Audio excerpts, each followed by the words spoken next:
Being financially average in America today means being broke. Not I'm having a tough month broke, structurally broke, mathematically broke, one surprise away from disaster. The Federal Reserve publishes data every year that should terrify anyone paying attention. 37% of American adults cannot cover a $400 emergency from their savings. 59% cannot handle a $1,000 surprise without going into debt. And 27%, more than 1 in 4, have zero emergency savings at all. That's the highest number since 2020. These aren't people making minimum wage. Many of them earn 6 figures. 48% of households earning over $100,000 a year still live paycheck to paycheck. At $200,000, 36%. At $300,000 and above, 40% still struggle. The problem isn't income, the problem is structure. Today I'm going to show you 3 signs that separate those who are financially resilient from those who are financially fragile regardless of what they earn. These aren't complicated. They don't require a finance degree. They require honesty. And here's the first piece of good news. If you can identify what's broken, you can fix it. The solution isn't earning more money. It's building what engineers call a margin of safety, a buffer between you and disaster. The idea of a margin of safety will never be obsolete.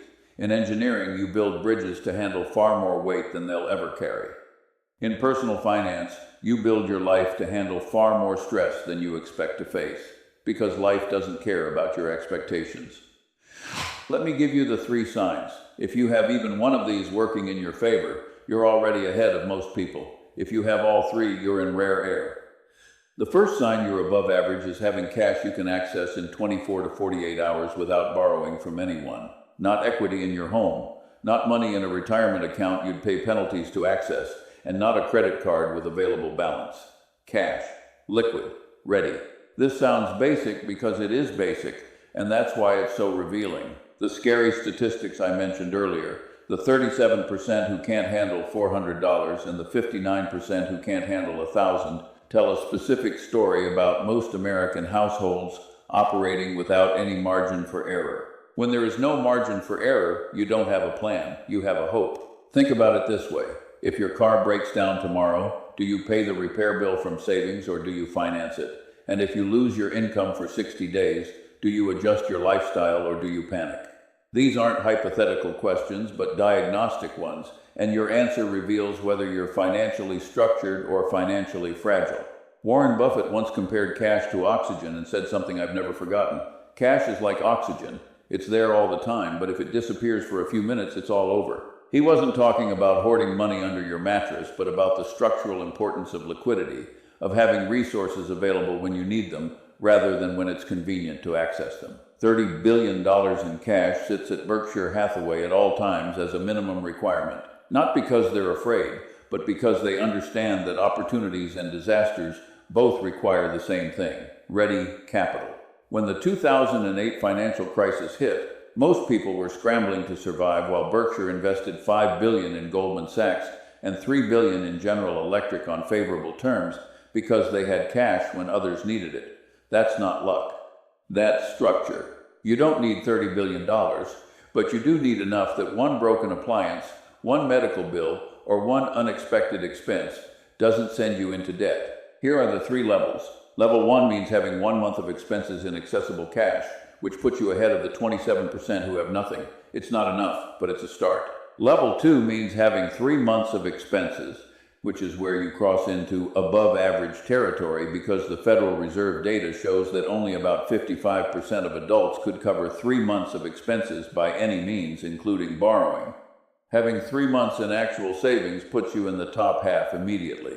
6 months of expenses is level 3, and this is rare air. At this level, you can lose your job and spend months finding the right next opportunity instead of taking the first desperate offer. You can handle a major health issue.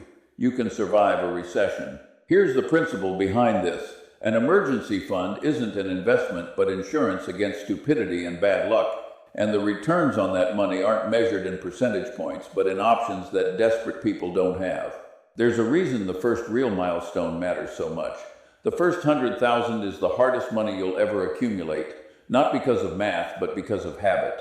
Building that first substantial cushion forces you to develop the discipline that everything else depends on, forcing you to spend less than you earn, delay gratification, and treat saving as a priority rather than an afterthought. The advice is simple. Spend less than you make and always be saving something. Put it into a tax-advantaged account if you can, and over time, it will begin to amount to something. This sounds so obvious, it's almost insulting. But if it were easy, 59% of people wouldn't be one unexpected expense away from debt. Here's something practical. First, calculate your actual monthly expenses. Not what you think you spend, but what you actually spend. Most people have no idea because they've never added it up. Financial clarity starts with arithmetic. Second, open a separate account specifically for emergencies. Not your checking account and not your investment account, but a boring, accessible savings account with no other purpose. The psychological separation matters. Third, automate a transfer, because even $50 a week adds up to $2,600 a year, which is more than 6 times the $400 emergency most Americans can't cover. Small, consistent deposits beat occasional large ones because consistency builds the habit. Fourth, treat this account as untouchable for anything except genuine emergencies, and a sale at a store is not an emergency. A vacation is not an emergency. A new phone is not an emergency.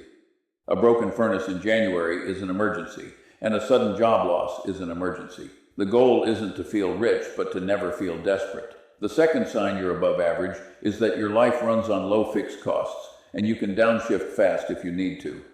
Here's a statistic that should disturb anyone who thinks income solves financial problems. 48% of households earning over $100,000 a year live paycheck to paycheck. Nearly half of people in the top income brackets can't miss a single check without problems. And the reason this is possible comes down to fixed costs. Fixed costs are financial commitments that don't care about your circumstances. Your rent or mortgage payment is due whether you had a good month or a terrible one. Your car payment is due whether you got a raise or got fired. Your subscriptions, your insurance premiums, and your loan payments are all contracts you've signed with your future self. When these fixed costs consume too much of your income, you lose something more valuable than money. You lose flexibility, the ability to adapt, and options. Options, in the long run, are worth more than almost anything else. Most people think the danger of overspending is that you'll have less money, and that's true, but it's not the deepest problem. The real danger is that you'll lose your ability to respond to change. Think about it through inversion. Instead of asking how to make more money, ask what would make you impossible to break. The answer isn't a bigger paycheck, but a structure that can absorb shocks, a life that can flex downward without shattering. The current data on housing illustrates this perfectly, because 50.3% of renters in America are what's called cost-burdened, meaning they spend more than 30% of their income on housing alone. That's 23 million households where housing costs have eaten so much of the budget that any income disruption becomes a crisis. And it's not just housing. $748 per month is the average new car payment in America now, and 1 in 5 new car loans, that's 20%, now has a monthly payment over $1,000.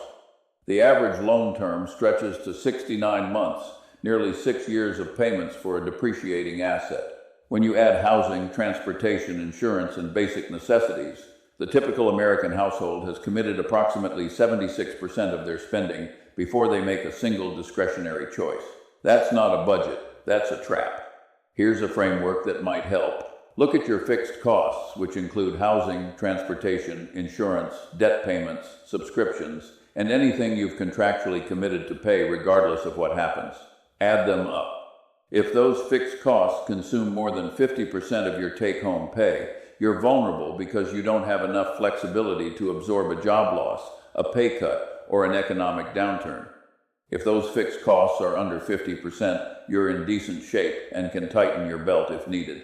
Under 35 to 40% puts you in a strong position with real margin, meaning you can weather serious storms. The practical application is straightforward. Before you sign any long-term financial commitment, calculate what it does to your flexibility. Don't ask whether you can afford the payment. Ask what happens if your income drops 20%, and ask what breaks first. If the answer is everything breaks, you're too leveraged on lifestyle. There's a common misconception that wealth comes from high income. It doesn't. Wealth is what you don't spend. It's not what you earn, but what you keep. It's the gap between income and expenses. It's the money that accumulates because you didn't exchange it for things. I remember reading about how some of the most successful investors lived for decades. They didn't upgrade their lifestyle every time their income increased, but kept their fixed costs modest and poured the difference into assets that grew.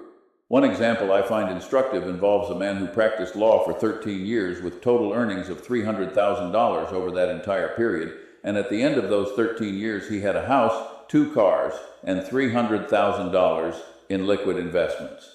Everyone else would have spent that income. He invested it. By age 38, he was essentially financially independent, not from earning a fortune, but from keeping most of what he earned. The people who stay trapped aren't trapped by low income, but by the lifestyle they've committed to, the house they had to buy, the car they needed, and the neighborhood they had to live in. Each commitment seemed reasonable in isolation, but together they became a prison. Here are some concrete approaches. First, list every recurring payment you make, whether monthly, quarterly, or annually, including every subscription, every membership, every insurance premium, and every loan payment. Most people have forgotten half of what they're automatically paying for. Second, for each item, ask whether your life would fundamentally change if you had to cut it tomorrow, and you'll find that many commitments you made years ago no longer serve any real purpose. Cancel them. Third, when your income increases, resist the immediate urge to increase your fixed costs, because this is where most people go wrong. They get a raise and immediately sign up for a bigger house, a nicer car, and more subscriptions. They capture none of the benefit and just raise their break-even point. Fourth, before any major purchase, calculate the full cost over time, including opportunity cost. That $800 car payment invested instead at a modest return would grow to something significant over a decade, because the cost of a purchase isn't just the price, but everything that money could have become. Freedom is what you don't owe. The fewer obligations you carry, the more options you have, and options are the real currency of a secure life. The third sign you're above average is that you're not funding your daily life with consumer debt, and you understand how interest actually works.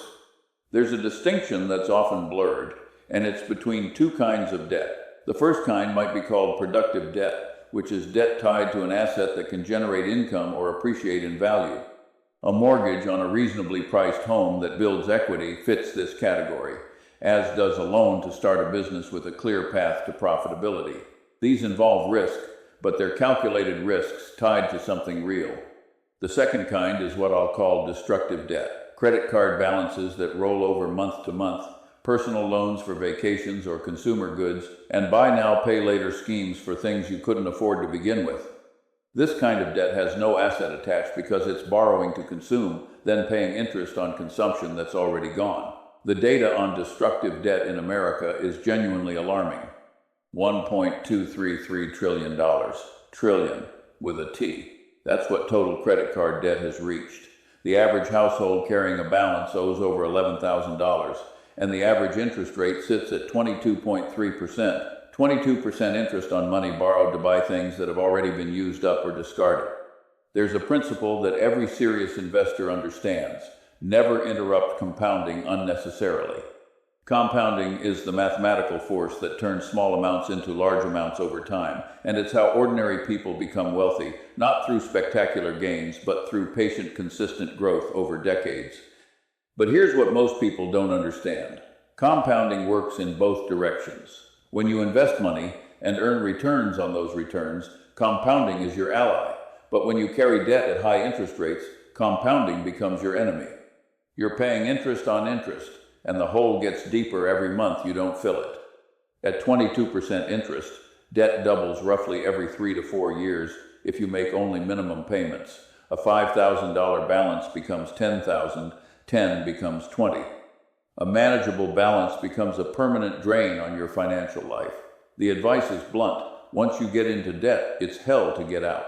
Don't let credit card debt carry over because you can't get ahead paying 20% interest. Something has changed in how Americans relate to money. The personal savings rate in America has dropped from 10% in the 1980s to under 4% today.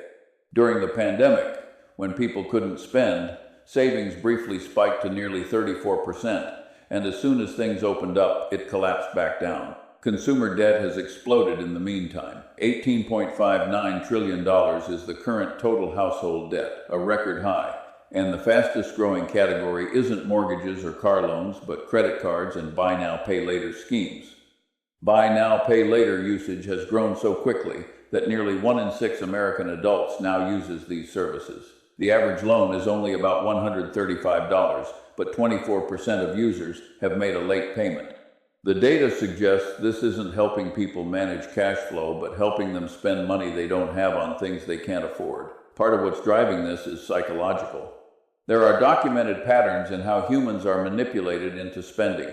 When someone gives you something, a free sample or a small gift, you feel obligated to reciprocate. When you commit to a small purchase, you become more likely to make related larger purchases. When you see that others are buying something, you assume it must be worthwhile. When something is scarce or limited, you want it more. Marketers have spent decades engineering these triggers, and they're extraordinarily effective. The rise of frictionless digital payments has removed the last psychological barriers that once made people pause before spending. The result is that Americans are borrowing to maintain lifestyles that exceed their incomes, paying 22% interest for the privilege, and wondering why they can't get ahead. Here's a number that reveals how widespread this problem is. 47% of American credit card holders carry a balance from month to month. That means nearly half of people with credit cards are paying interest, usually at rates between 20 and 25%, simply to maintain their current lifestyle. Of those who carry balances, 61% have been in credit card debt for more than a year. 31% have been in debt for more than 3 years. And 22% of people currently carrying credit card debt don't believe they'll ever pay it off. Think about what that means. 1 in 5 people with credit card debt have accepted permanent interest payments as a fact of life, having given up on ever being free of it. This is what I mean by structural problems versus income problems, because these aren't people who lack money. Many of them earn good salaries. They lack structure in the systems that would prevent debt from accumulating in the first place. Here are 3 diagnostic questions.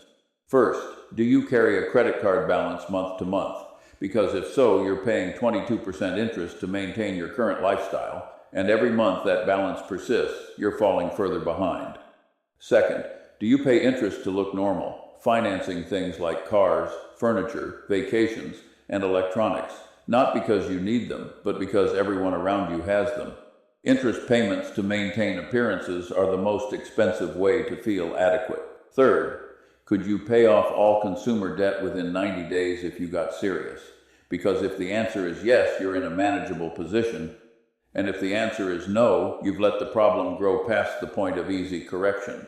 The goal isn't to pay off your debt someday, but to treat consumer debt as a financial emergency, because mathematically it is one. Here's what works. First, list every debt you have, including balances, interest rates, and minimum payments. Most people avoid this exercise because they don't want to know, but knowing is the first step to fixing. Second, stop adding new debt immediately. Cut the credit cards if you have to. Remove saved payment information from websites. Create friction between yourself and spending, because the goal is to stop the bleeding before you try to heal. Third, attack high-interest debt aggressively using one of 2 common strategies. The avalanche method pays off highest interest debt first, which saves the most money mathematically. The snowball method pays off smallest balances first, which provides psychological wins. Either works, but what doesn't work is paying minimums forever. Fourth, redirect every dollar that was going to debt payments towards savings and investments once you're debt-free, and this is where the magic happens. Money that was costing you 22% starts earning returns instead, and the compounding force that was destroying you starts working for you. Here's the punchline. If you're paying 20% interest, you're investing in your lender, because every dollar of interest is a dollar that could have been building your wealth. Instead, it's building someone else's. All 3 signs connect through a concept that should inform every financial decision you make: opportunity cost. Opportunity cost is what you give up when you choose one thing over another, not just the price of what you buy, but the value of what that money could have become. Intelligent people make decisions based on opportunity costs. When you spend $500 on something you don't need, You haven't lost $500, but what that $500 would have grown into over 10, 20, or 30 years. At even modest rates of return, $500 today is worth several $1,000s in the future. Every purchase has two prices, the sticker price and the opportunity price. Most people only see the first one. This is why the three signs I've described matter so much, because cash reserves aren't just safety but options waiting to be deployed. Low fixed costs aren't just flexibility but capital that could be invested. Avoiding consumer debt isn't just responsible but refusing to pay 22% for the privilege of consuming things that become worthless. When you apply opportunity cost thinking, your relationship with money changes completely. You stop seeing spending as, I can afford this payment, and start seeing it as, what is this really costing me? Throughout this discussion, I've used a thinking tool that's often more powerful than asking what to do, asking what not to do. Most people approach their finances by asking how to get rich, and this is the wrong question because it's too vague, too dependent on luck, and too focused on outcomes you can't directly control. A better question is this: how do I guarantee that I stay broke and then avoid those behaviors? How do you stay broke? Spend everything you earn, carry high interest debt, lock yourself into fixed costs that leave no margin, have no cash reserves. Make financial decisions based on what looks good rather than what builds security. Avoiding these behaviors doesn't guarantee wealth, but it does guarantee that you won't sabotage yourself. And over a lifetime, not sabotaging yourself produces better results than almost any clever strategy. It's remarkable how much long-term advantage you can get by simply trying to be consistently not stupid instead of trying to be very intelligent. Here's something that pilots figured out decades ago that most people never apply to their finances. Checklists work better than memory and motivation. No wise pilot, no matter how great his talent and experience, fails to use his checklist. The reason is that in complex situations, the human brain forgets things, gets distracted, and assumes it remembers when it doesn't. A checklist catches errors before they become disasters. Your finances are complex enough to benefit from the same approach. A financial checklist might include questions like these: have I transferred money to savings this month? Am I carrying any credit card balance? Have I checked my fixed costs against my income recently? And am I making any purchases that would increase my monthly obligations? Run through these questions regularly, monthly at minimum, and you'll catch problems before they compound into crises. The point isn't that checklists are exciting because they're not. The point is that they work by removing the need for constant willpower and attention. They systematize good behavior so it happens automatically.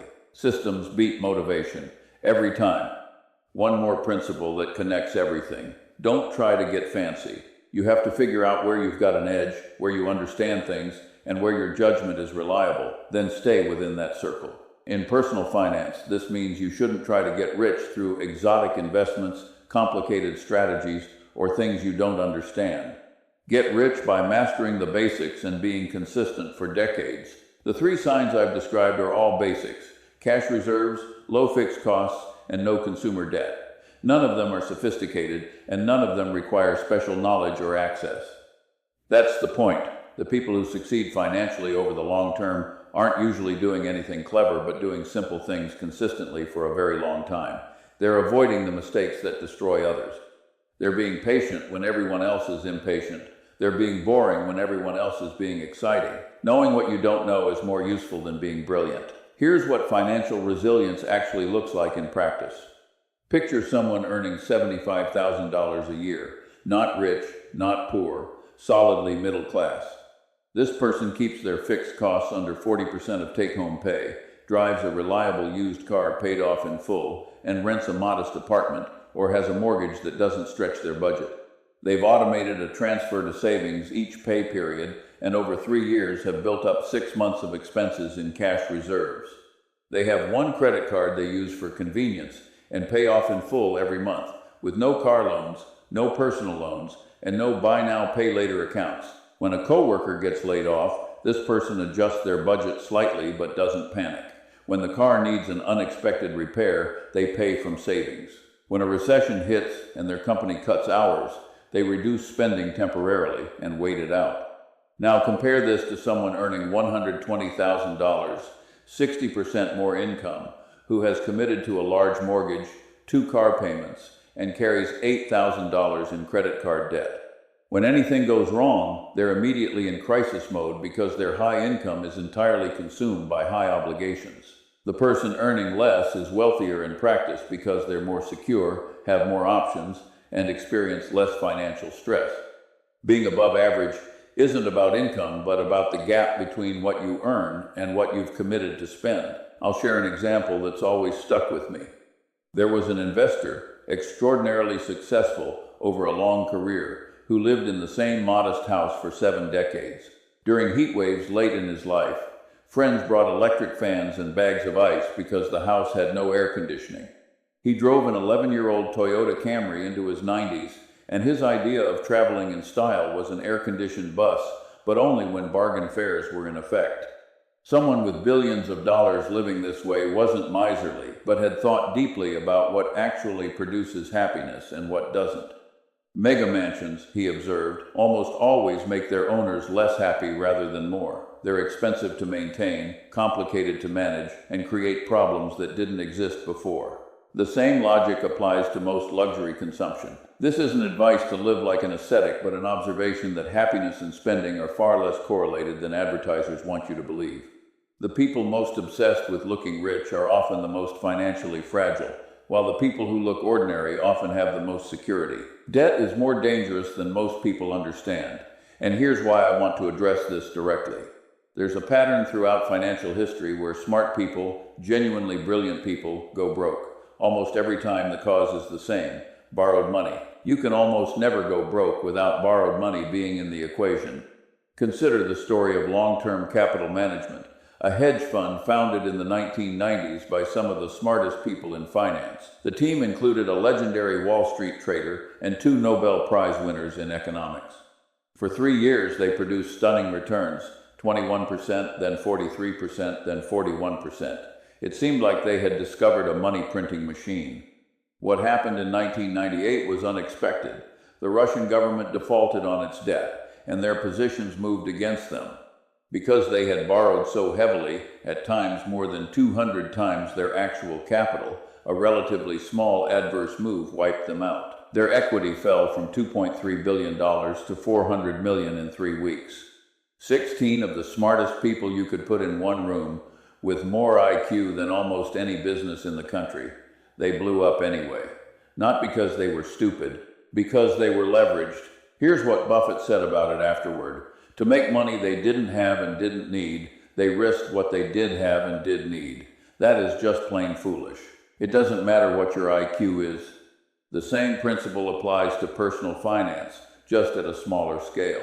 When you borrow money to maintain a lifestyle through credit cards, car loans, and buy now, pay later, you're adding leverage to your personal finances. You're borrowing against future income to fund current consumption. As long as nothing goes wrong, this works fine because the payments are manageable and life continues. But leverage is unforgiving. A string of positive numbers times 0 equals 0. When something does go wrong, a job loss, a health crisis, or a recession, the leverage that seemed manageable becomes catastrophic.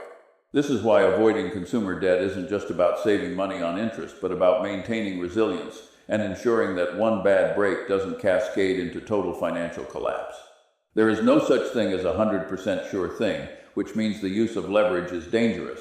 Don't count on getting rich twice. Everything I've described today comes down to one concept: resilience, the ability to absorb shocks without breaking, the capacity to survive bad luck, bad timing, and bad circumstances without losing everything.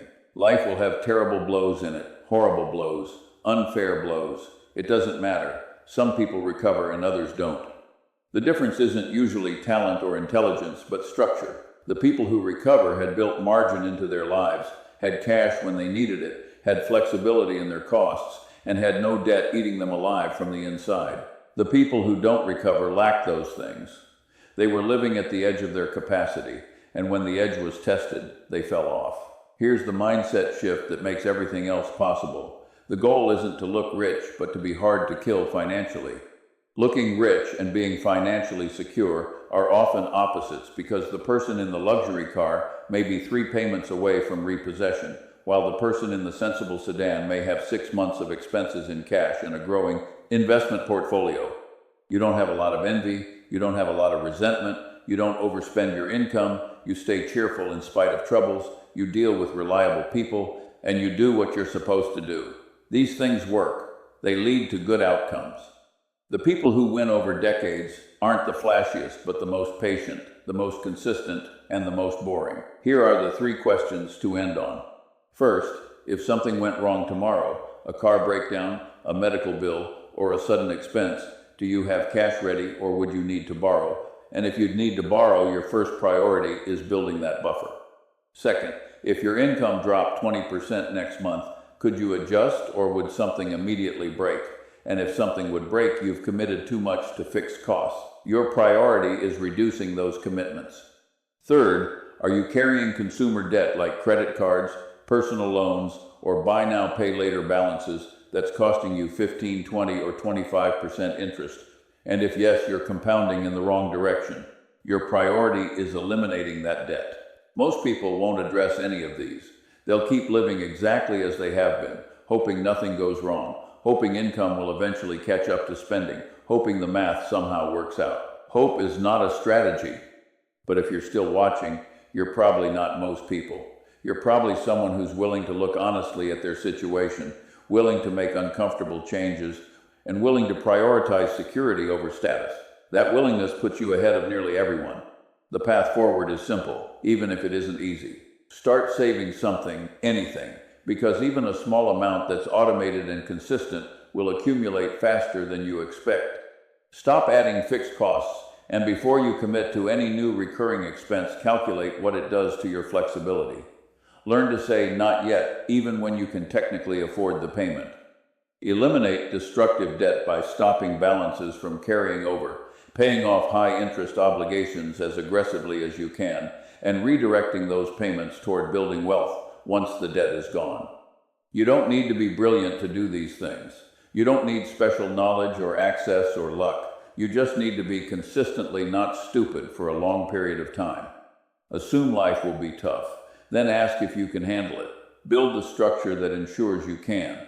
That's what separates the above average from the average. Not income, not intelligence, structure, patience, consistency, margin.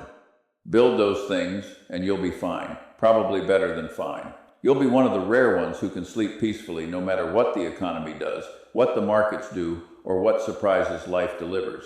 That's worth more than any luxury you could buy.